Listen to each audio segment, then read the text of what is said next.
नमस्कार साथियों, स्वागत है आप सभी का हमारे खुराना क्लासेस यूट्यूब चैनल पर। और आज की इस यूनिट में हम बात करेंगे, ये हमारी संस्कृत जो विषय है उसका अंतिम यूनिट है साथियों, मूल्यांकन, और बहुत इंपॉर्टेंट यूनिट है। और इस यूनिट में से आज हम इंपॉर्टेंट क्वेश्चनों के साथ साथ कुछ और भी विस्तार से भी बात करेंगे। तो आप लोग हमारे टेलीग्राम को ज्वाइन जरूर करना भाई, क्योंकि इस टेलीग्राम पर आपके लिए रीट की क्लासें जैसे ही तुम्हारी एग्ज़ाम ख़त्म होंगी तुरंत आपको रेट की क्लासेस स्टार्ट होंगी पात्रता और मेंस के लिए। नया जीके पढ़ाया जाएगा राजस्थान का। और साथ ही साथ आपको एक चीज़ मैं बता देता हूँ यहाँ पर कि हमारे जो एप्लीकेशन है उस एप्लीकेशन पर आपको 20 मॉडल पेपर दिए गए हैं। और वो 20 मॉडल पेपर बहुत ही जानदार और शानदार तरीके से लिखे हैं, जिस पर लगभग 4000 से भी ज़्यादा विद्यार्थी अब तक अध्ययन कर रहे हैं। आप लोग उन मॉडल पेपरों को पढ़ के चले जाना, उसके अलावा आपको कोई ज़्यादा पढ़ने की आवश्यकता नहीं पड़ेगी। और उसमें से ही आपके आराम से 65-70% बनाने के मार्क्स आ जाएंगे। ठीक है ना, निश्चिंत रहिए आप लोग इस चीज़ को लेकर के। और बात करते हैं यहाँ पर अब प्रश्नों की। तो शिक्षा एका प्रक्रिया अस्ति, शिक्षा कैसी एक प्रक्रिया है? तो साथियों, शिक्षा हमारी एक से उद्देश्य प्रक्रिया यानी उद्देश्य सहित प्रक्रिया है हमारी। सेकंड क्वेश्चन है कि उद्देश्य आधारित महत्वस्य निर्धारण कथ्यते, उद्देश्य आधारित महत्व का निर्धारण क्या कहलाता है? तो साथियों, उसको कहते हैं हम मूल्यांकन। क्या कहेंगे? मूल्यांकन कहेंगे। एक बार क्लास को लाइक कर देंगे, चैनल को सब्सक्राइब कर लेंगे अभी तक नहीं किया है तो। चलिए आगे बात कर लें। मूल्यांकने प्रकारा भवति, मूल्यांकन कितने प्रकार का होता है साथियों? अष्टौ यानी 8 प्रकार का होता है। ठीक। परीक्षा कतिदा भवति, परीक्षा कितने प्रकार की होती है? तो बताएंगे आप लोग 3 प्रकार की होती है। त्रिधा यानी 3 प्रकार की। उसके बाद प्रत्येक बिंदुना कृते कति स्तरम, प्रत्येक बिंदु के कितने कितने स्तर होते हैं? तो प्रत्येक बिंदु की हम बात करें ना तो 3 तरह के स्तर होते हैं भाई। कितने होंगे? त्रय। त्रय मतलब नपुंसक लिंग में है इसलिए त्रय आएगा यहाँ पर। तो त्रय 3 बिंदु होते हैं। बात करते हैं आगे। वाचन से प्रकारा भवति, वाचन के कितने प्रकार हैं? तो वाचन 2 प्रकार के होते हैं संस्कृत के अंदर। ठीक है ना। यहाँ पर वाचन से प्रकारा भवति, वाचन के प्रकार कितने होते हैं? 2 प्रकार के होते हैं। ठीक है। नेक्स्ट बात करते हैं यहाँ पर।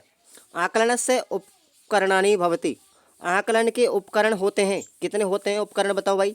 9 तरीके के उपकरण होते हैं हमारे आकलन के। ये छोटे छोटे क्वेश्चन है, आपको थोड़ा ज़रा याद रखना है इनको साथियों। शिक्षणे प्रमुखानि उपकरणानि भवन्ति, शिक्षण के प्रमुख उपकरण कितने होते हैं? तो ये अपने 8 प्रकार के होते हैं। मूल्यांकन से प्रविधियाँ सन्ति, मूल्यांकन की प्रविधियाँ कितनी होती है? 8 होती है। कितनी होती है? 8 होती है साथियों। अब हम थोड़ा सा आगे चलते हैं। मोहन मित्रेण से विद्यालय गतवान, मोहन मित्रों के साथ विद्यालय जाता है। वाक्य में मित्रेण इत्यस्य में ना तृतीय विभक्ति, इस वाक्य में जो मित्रेण है ना इसमें तृतीय विभक्ति है। ठीक है ना, इसका प्रयोग किया गया है।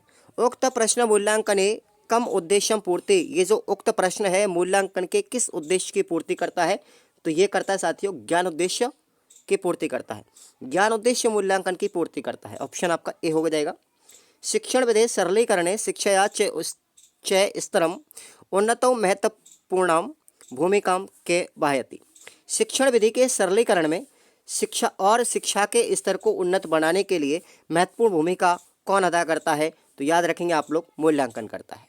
समझ में आ रहा होगा शायद मेरी बात आप लोगों तक। आगे बात करते हैं।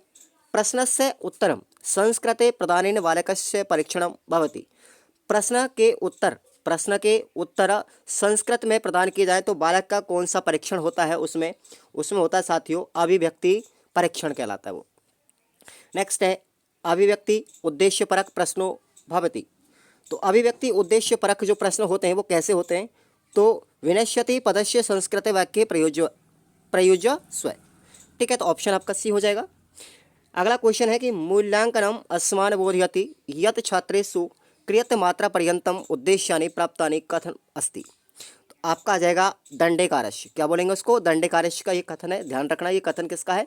दंडकारस्य का है, यानी कि दंडी जिसका पूरा नाम है दंडकार। मूल्यांकन से चक्र से अंगम नास्ति, मूल्यांकन का चक्र कौन सा नहीं है? तो याद रखना मूल्यांकन अभी मैंने आपको बताया कि त्रिउद्देश्य प्रक्रिया है और इसमें 3 उद्देश्य होते हैं। एक तो मूल्यांकन और मूल्यांकन प्रक्रिया और विद्यार्थी, यानी उद्देश्य मूल्यांकन प्रक्रिया और विद्यार्थी। इसमें अधिगम अनुभव शामिल नहीं है। क्या नहीं है? मूल्यांकन के चक्र में अधिगम अनुभव इसका अंग नहीं है। चलिए आगे बात करते हैं। सोपनम प्रश्न पत्राणाम विशेषता नास्ति, शोभनम प्रश्न पत्रों की विशेषता नहीं है, तो ये नहीं है संदिग्धता। किसी भी प्रश्न के मध्य में संदिग्धता नहीं होनी चाहिए, उसकी विशेषता कहलाती है। किसी भी प्रश्न की एक अच्छी विशेषता होती है कि वो व्यापक होना चाहिए, वो वस्तुनिष्ठता होनी चाहिए, वो व्यावहारिकता होनी चाहिए, वो मौलिकता होनी चाहिए, वो विभेदता होनी चाहिए, वो वैधता होनी चाहिए, लेकिन संदिग्धता किसी भी प्रश्न के अंदर नहीं होनी चाहिए। समझ में आई मेरी बात? आगे बात करते हैं। चंद्रशेखर, ये जो पद है इसमें समास कौन सा है? चंद्रशेखर जो पद है इसमें बहुब्रीहि समास है। चंद्रशेखर का मतलब यहाँ पर आएगा तृतीय जो पद होगा, यानी अन्य पद शिव के लिए किया गया है। चंद्रशेखर यानी जिसके सिर पर चंद्रमा है, ठीक है ना, वो कौन है? शंकर भगवान। तो यहाँ पर बहुब्रीहि समास को उद्धृत करता है। आगे बात करते हैं। निरंतर मूल्यांकन योजना कथ्यते, निरंतर योजना मूल्यांकन को क्या कहेंगे? निरंतर मूल्यांकन जो योजना है उसको हम सतत मूल्यांकन भी कहते हैं। क्या बोलते हैं? सतत मूल्यांकन, कॉन्टिन्यूअस एवल्यूएशन। बात करते हैं अगला क्वेश्चन। शिक्षण कार्य मूल्यांकनम क्रियते, शिक्षण कार्य मूल्यांकन क्या करता है? तो अपने जो ऑप्शन ए और बी, आंतरिक मूल्यांकन भी करता है और बाह्य मूल्यांकन करता है, इन दोनों की बात करता है शिक्षण कार्य का मूल्यांकन। दोनों काम करता है, आंतरिक मूल्यांकन भी करता है और बाह्य मूल्यांकन भी करता है। तो ऑप्शन होगा आपका सी।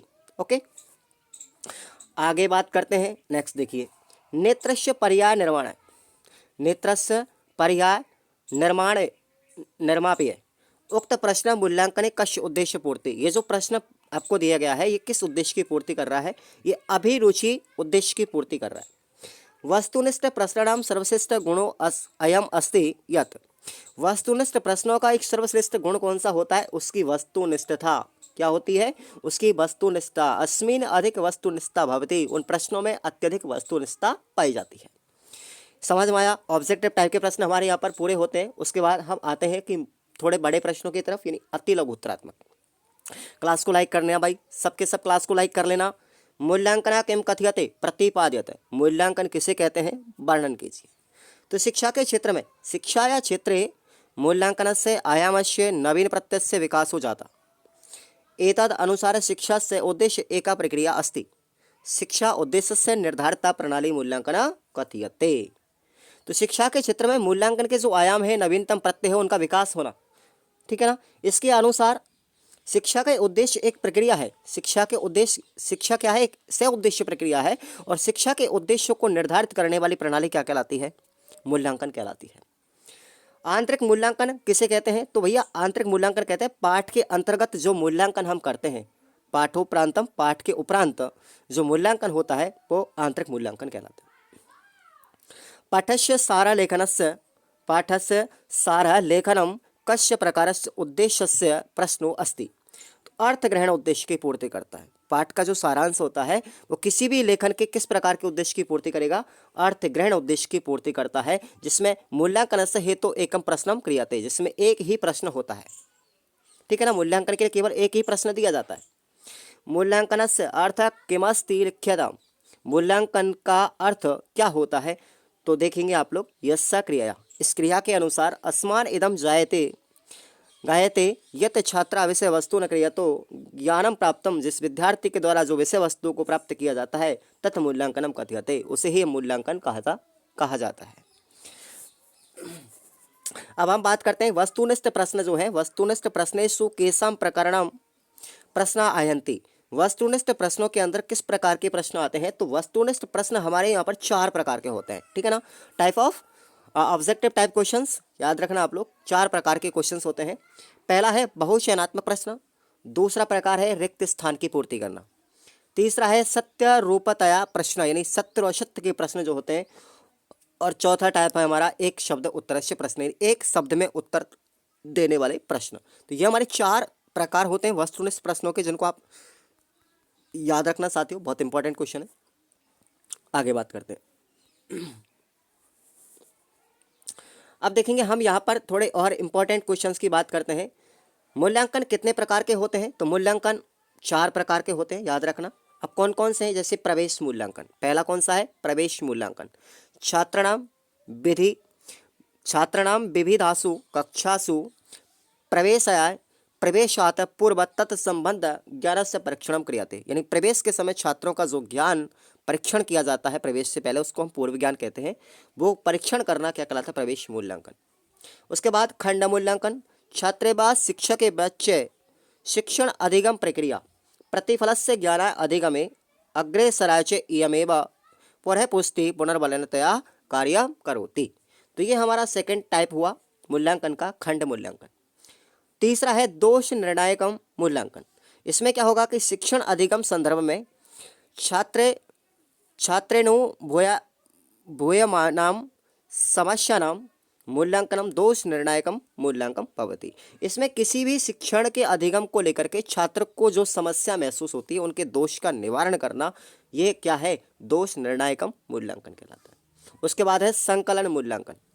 इसमें क्या होगा, संकलन मूल्यांकन तु शिक्षणम कार्यक्रमस्य सप्तांतरम समाप्तांतरम तत्र शिक्षण उद्देश्यनां साधने क्रियात साफल्यम वारा इति विषस्य परिज्ञानाय उपयुज्यमानं भवति। तो ये चौथा प्रकार का संकलन मूल्यांकन। अब हम बात करते हैं यहाँ पर, देखो कुछ मूल्यांकन की प्रविधियाँ भी आपको याद रखनी है। मूल्यांकन प्रविधि, मूल्यांकन विविधा प्रविधियाँ का सन्ति तेषां नामानि लिखानि लिखा था। तो उन विधियों के आपको नाम याद रखने हैं जिसके द्वारा मूल्यांकन किया जाता है। तो पहली है हमारी साक्षात्कार विधि, आपको याद रखना है, पहली साक्षात्कार विधि। दूसरी क्रम निर्धारण प्रविधि। तीसरा है अभिलेखन प्रविधि। चौथा है हमारा निरीक्षण प्रविधि। पांचवा है प्रश्नावली प्रविधि। छठवां है लेखपत्र प्रविधि। सातवां है परीक्षा प्रविधि। तो ये 7 प्रकार की हुई। उसके बाद हम बात करते हैं यहाँ पर नेक्स्ट क्वेश्चन, शोभनम प्रश्नानाम 2 लक्षणम लिख्यात। शोभनीय प्रश्नों की 2 लक्षण आपको लिखने हैं। तो देखेंगे, प्रश्नानाम शब्दावली निश्चिता भवेत, बिना वार्ता प्रश्नानाम बृहदीकृत्यम न प्रष्टव्यम। सेकंड है प्रश्न एवं भवेत यत तेभ्यः चिंतनस्य अवकाशता आवश्यकतया भवेत। प्रश्न एवं भवेत यत तेषाम एकेम उत्तरम संभवेत। तो ये 3 आपको मैंने लक्षण बता दिए शोभनीय प्रश्नों के। उसके बाद अगला हमारा जो प्रश्न आता है, बच्चे कहते हैं कि साहब आप स्किप कर रहे हो, स्किप मेरा करना जरूरी है क्योंकि मैं केवल उन्हीं प्रश्नों की बात करूंगा। अर्थग्रहणस्य प्रश्नान लिख्याम। अर्थग्रहण के प्रश्न लिखिए। तो कौन से हैं, अस्य गद्यांश अस्य पाठ्यांश से सारांशम लिखत, इसमें पाठ का सारांश लिखा जाता है, ठीक है ना, अर्थग्रहण में। उसके बाद मीन बत चिरम जलेष्टति अनेन किम तात्पर्यमस्ति। मीनवत जले चिरकालम यावत तिष्ठति पक्षी व आकाशे उड्यते। ये हमारे एग्जाम्पल है, ये सब क्या है, अर्थग्रहण से संबंधित है। अब हम बात करते हैं, थोड़ा आगे चलते हैं, है ना। देखिए, मूल्यांकन प्रविधि की विशेषता क्या होती है। मूल्यांकन प्रविधि विशेषता लिख्यताम। तो पहली विशेषता है मूल्यांकन प्रविधि स्पष्ट भवेत, स्पष्ट होनी चाहिए कोई भी विधि हम मूल्यांकन करते हैं तो। उसके बाद स प्रविधि प्रयोग सरल भवेत, ये विधि प्रयोग में जो लाई गई है वो सरल होनी चाहिए। तस्य प्रविधि समुचितम व्याख्या संभवेत, और इस विधि के द्वारा समुचित व्याख्या भी होनी चाहिए। प्रविधिना उचितम परिणामम प्राप्नुयात्, इस विधि के द्वारा उचित परिणाम भी हमको प्राप्त होना चाहिए, तभी तो वो मूल्यांकन की विधि होगी। उसके बाद प्रविधि वस्तुनिष्ठ मापनम कुर्यात्, वो प्रविधि वस्तुनिष्ठता के मापन करनी चाहिए। एक है प्रविधि अधिकाधिकम विषयानां मापन कुर्यात्, और एक विधि एक से अधिक विषयों की क्या कर सकती है, मापन भी कर सकती है। चलिए तो आगे हम बात कर लेते हैं। अगला प्रश्न है कि राष्ट्रीय मूल्यांकन विभागस्य अंतर्लीनम कस्मिन् परिषद भवति। राष्ट्रीय मूल्यांकन विभाग के अंतर्गत कौन सी परिषद आती है। तो 1961 तमे वर्षे अस्य अंतर्लीनम राष्ट्रीय शैक्षिक अनुसंधान परिषद अभवत्। तो 1961 के अंतर्गत राष्ट्रीय मूल्यांकन विभाग को राष्ट्रीय शैक्षिक अनुसंधान परिषद में शामिल कर लिया गया था। समझ में आया।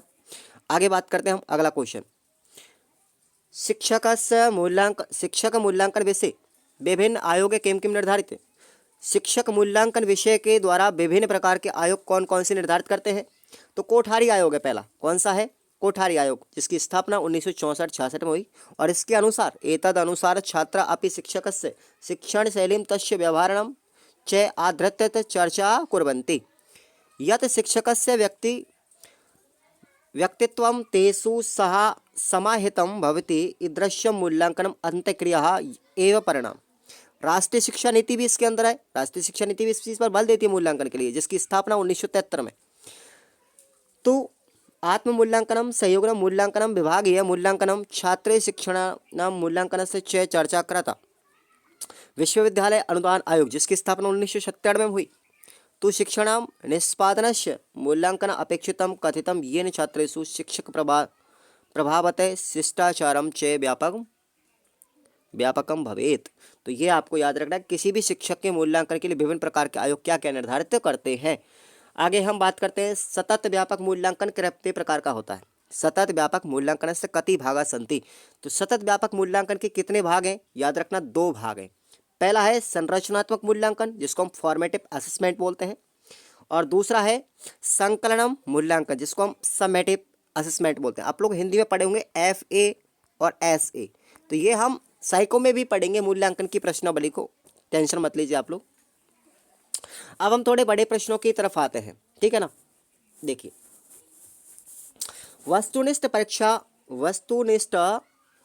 वस्तुनिष्ठात्मक परीक्षा या प्रकारण निर्दिष्टति। वस्तुनिष्ठ जो परीक्षा है वो कितने प्रकार से निर्देशित होती है। तो पहली होगी अपनी समाधानात्मक, समाधान पूर्वक। तो उसमें एक प्रश्न कैसे आएंगे, लघुत्तरात्मक प्रश्न होंगे, एक पद में उत्तर देने वाले प्रश्न होंगे, चयनात्मक और योजनात्मक भी प्रश्न होंगे। उसके बाद है चयनात्मक। अस्मिन् प्रकारे पुनः त्रिधा प्रश्न भवति। इसके अंदर 3 प्रकार के प्रश्न होते हैं। पहले कौन से हैं, सत्य असत्य वाले, रिक्त स्थान वाले और बहुविकल्प ये प्रश्न। तो ये अपने 3 प्रकार के होते हैं इसमें, ये आप लोग याद रखते जाना। उसके बाद है योजनात्मक में क्या होंगे। योजनात्मक के प्रश्न की बात करें तो योजनात्मक विषय निष्ठा परीक्षाया द्वय पार्श्व अंशा भवति। इसके 2 पार्श्व अंग होते हैं और प्रथम भाग के अंतर विद्वान अंश द्वितीय पार्श्व विद्वान केन अंशेन योजनीय इति विषय छात्रे चयनीय भवति। और जिसके अंतर्गत जो प्रथम अंश जो होता है उस प्रथम अंश के अंदर द्वितीय अंश जो विद्वान है उसके कुछ अंशों की जो योजना है इस विषय में छात्रों के द्वारा चयनित की जाती है। इमे अंशा शब्दा चिन्हानि कवये काव्यानि लक्ष्य सूत्रम इत्यादि युगल रूपे भवितुर्महन्ति यदा उत्तर सहितम। हम उसको उत्तर सहित भी व्यक्त करते हैं। जैसे आपको यहाँ पर एग्जाम्पल दिए गए ना साथियों, जैसे ये दिए गए हैं यहाँ पर, ओके, इनको आप पढ़ सकते हो, हालांकि नहीं पढ़ना तो कोई दिक्कत नहीं है। उसके बाद हम बात करते हैं, अगला प्रश्न है आत्मकथा विधि और इतिहास वृत्त विधि, इन दोनों का वर्णन करना है, इन दोनों में डिफरेंट क्या है। तो आत्मकथा विधि की बात करते हैं। एसे अपि मूल्यांकनस्य एका विधिरस्ति, यह भी एक मूल्यांकन की विधि है। अत्र छात्राम आत्मकथा लिखन्ति, यहाँ पर छात्र अपनी आत्मकथा को लिखते हैं, ठीक है। और बात करते हैं यहाँ पर थोड़ा सा, और आत्मकथा मूल्यांकन है शिक्षक छात्राणाम विषय सृजनात्मक क्षमताया अभिव्यक्ति क्षमताया शब्द भंडारस्य विषय वस्तु ज्ञानस्य च मूल्यांकनम करोति। और सेकंड है इतिहास वृत्त विधि। एसे विधिरपि मूल्यांकनस्य अस्ति। ईदृश्य मूल्यांकने चिकित्सकस्य कार्यविधि प्रयुज्यते। शिक्षक छात्रस्य क्षमता योग्यताया विषये प्रश्नान् पृच्छन्ति। छात्र शिक्षक परस्पर संवादस्य आधारे शिक्षक छात्रस्य आवश्यकतां रुचि क्षमतां अभिजानाति। शिक्षक ईदृश्य मूल्यांकनं कृत्वा छात्रस्य प्रगति विषये समीचीनं निर्देशं ददाति, सहयोग च करोति। तो ये आपको याद रखना है। नेक्स्ट अपना क्वेश्चन आता है, देखेंगे यहाँ पर संस्कृत भाषा शिक्षण से कौशलान मूल्यांकन प्रक्रिया सिद्धांतान स्पष्टतः। संस्कृत भाषा शिक्षण के कौशल की जो मूल्यांकन की प्रक्रिया उसके सिद्धांत कौन कौन से हैं, तो यहाँ पर आपको सिद्धांत दिए गए देखेंगे। संस्कृत शिक्षण से उद्देश्य सापेक्षम मूल्यांकन। सेकंड है मूल्यांकन प्रक्रिया परिणामानां च अनुरूपम भवेत्। मूल्यांकन छात्रेषु भाषिक तत्वस्य बोध क्षमताया विकासनम। फोर्थ है कि मूल्यांकन शिक्षकै शिक्षण शास्त्रीय शोधात्मिका अनुशंसा प्राप्यते। मूल्यांकने संस्कृत भाषाया शिक्षणस्य संदर्भे शिक्षण शास्त्रीयन वाचरा संभवति।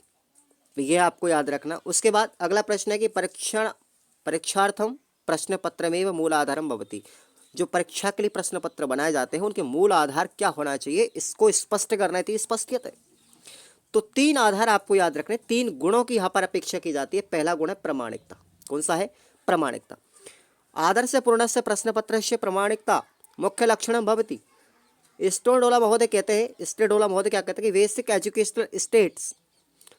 एजुकेशनल टेस्ट एंड मेजरमेंट नामक ग्रंथ में ये प्रामाणिकता बताते हैं।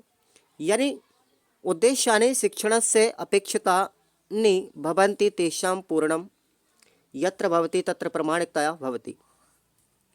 उदाहरण के लिए, उदाहरणार्थम छात्रान् शिक्षकान् आदिशति एकं निबन्धं लिखन्तु परं तस्य विषयवस्तु छात्राः न जानन्ति। यदि तेन लिखन्ति केवलं भाषा अभिव्यक्ति भवति न तु विषयस्य, अतो अत्र प्रामाणिकता नास्ति। सेकंड है अपनी विश्वसनीयता का गुण, ठीक है ना। निबंधात्मक प्रश्नपत्रे भिन्न भिन्न परीक्षका भिन्न भिन्न अंका दास्यन्ति। एकस्यैव प्रश्नस्य समाधानाय एक परीक्षक अधिकानाङ्कं ददाति अपरे न्यूनाङ्कं। यदा कदा अंकानां भेदः अत्यधिकं भवति एतादृश प्रश्नपत्रस्य विश्वसनीयता न भवति। उपयोगिता की बात करते हैं तो प्रश्नपत्र निर्माणे सर्वप्रथम प्रश्नपत्रस्य विषयवस्तु सम्यक् चिन्तनीयं। तदनन्तरं प्रश्नस्य काठिन्य अनुसारम् अंक निर्धारणं करणीयम्। निबन्धात्मकस्य वस्तुनिष्ठस्य च प्रश्नाः सुस्पष्टाः स्युः येन उत्तरस्य द्वैविध्यं न भवेत्, ठीक है ना। तो ये आपको याद रखना है। उसके बाद है कि प्रश्न पत्र के निर्माण में कौन कौन से तत्व याद रखने चाहिए, स्पष्ट कीजिए। तो ये अपने तत्व है, इसको मैं पढ़ाऊंगा तो नहीं लेकिन याद जरूर करके जाना आप लोग, ये प्रश्न इंपॉर्टेंट भी है। आगे थोड़ा सा हम नीचे स्क्रॉल करते हैं, अब आइए, ठीक है। ये वाला प्रश्न भी है। प्रश्न पत्र के निर्माण में जो प्रक्रिया की जाती है उसके निर्देश कौन कौन से हैं, एक आप लोग ये इंपॉर्टेंट लगेंगे। पढ़ाऊंगा नहीं मैं, आप लोग ध्यान रखना कि याद रखना इस प्रश्न को आप लोग, इंपॉर्टेंट है, अपनी सीरीज में लगा लीजिए साथियों, ठीक है।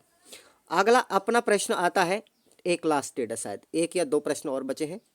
हाँ, सतत व्यापक मूल्यांकन। सतत मूल्यांकन किम भवति, सतत मूल्यांकन क्या करता है, क्या होता है, ठीक है ना। इसके उपकरण कौन कौन से होते हैं, तो सबसे पहले आपको याद रखना है सतत मूल्यांकन में एक तो होता है रचनात्मक मूल्यांकन, ठीक है, एक तो ये पॉइंट आएगा इसमें। दूसरा हमारा आता है, ठीक है ना, ये वाला। अब हम एक प्रश्न और आपको बता देते हैं, देखिए किधर गया, हाँ जी, श्रवण कौशल के मूल्यांकन का वर्णन कीजिए। श्रवण कौशल का मूल्यांकन कैसे किया जाता है, इसका आपको वर्णन याद रखना है, ये वाला इंपॉर्टेंट है। बाकी का इसमें आप लोग बात करते हैं निबंधात्मक प्रश्नों की, तो मैंने आपको पता है ही, निबंधात्मक प्रश्न तो कभी बताए नहीं किसी वीडियो के अंदर, वो मैंने सिर्फ आपको ऐप पर बताए हैं। किस यूनिट से कौन सा इंपॉर्टेंट क्वेश्चन पढ़ के जाना है, 20 मॉडल पेपरों में मैंने सब कुछ आपको कंप्लीट करवा दिया। अगर किसी विद्यार्थी को डर है कि मैं फेल ना हो जाऊं, मेरी बैक ना लग जाए, तो मैं इस चीज़ को आज दावे के साथ में कह रहा हूँ और कहता भी आया हूँ, आपकी बैक नहीं लगेगी। उन्हीं प्रश्नों को पढ़ के चले जाना और उनको अपनी कॉपी में छाप देना। एक भी प्रश्न आपका गलत भी नहीं माना जाएगा और ना ही तुम्हारे नंबर कम आएंगे, अच्छे भी नंबर आएंगे। सिर्फ बात तो भाई मेहनत की तो है, मेहनत तो करना ही पड़ेगा ना, इसलिए मैंने भी मेहनत की है, तो आपसे वो पेड कोर्स दे रहा हूँ मैं आपको, जिसपे 4000 से ज़्यादा स्टूडेंट हैं। सब लोग जाइए, और समय का अभाव है आपके पास, थोड़ा ही समय बचा है, कुछ दिन ही बाकी है, उसके बाद आपको सिर्फ अपनी मेहनत का प्रदर्शन करना है एग्जाम हॉल के अंदर, ठीक है साथियों, धन्यवाद।